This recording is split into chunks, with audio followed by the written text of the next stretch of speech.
Nilinaw ni Department of Justice o DOJ Secretary Crispin Remulla na walang nilalabag na pulisiya o isinusuko ang pamahalaan.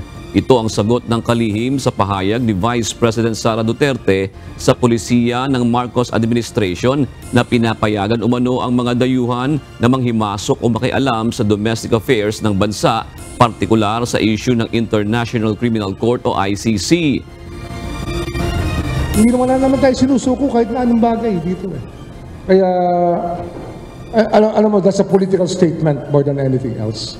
Ano lang yan. Yan lang yung kanyang political line na sinusunod. Dagdag pa ni Remulla, ang pahayag nito kaugnay sa Interpol na posibleng magsisilbi ng warrant of arrest dito sa Pilipinas na hindi nila pakikialaman ay dahil may commitment tayo bilang miyembro nito. Pero ang aktwal na hakbang sa pagsisilbi ng arrest warrant ay pag-aaralan pa nila sa ilalim ng ilang kondisyon.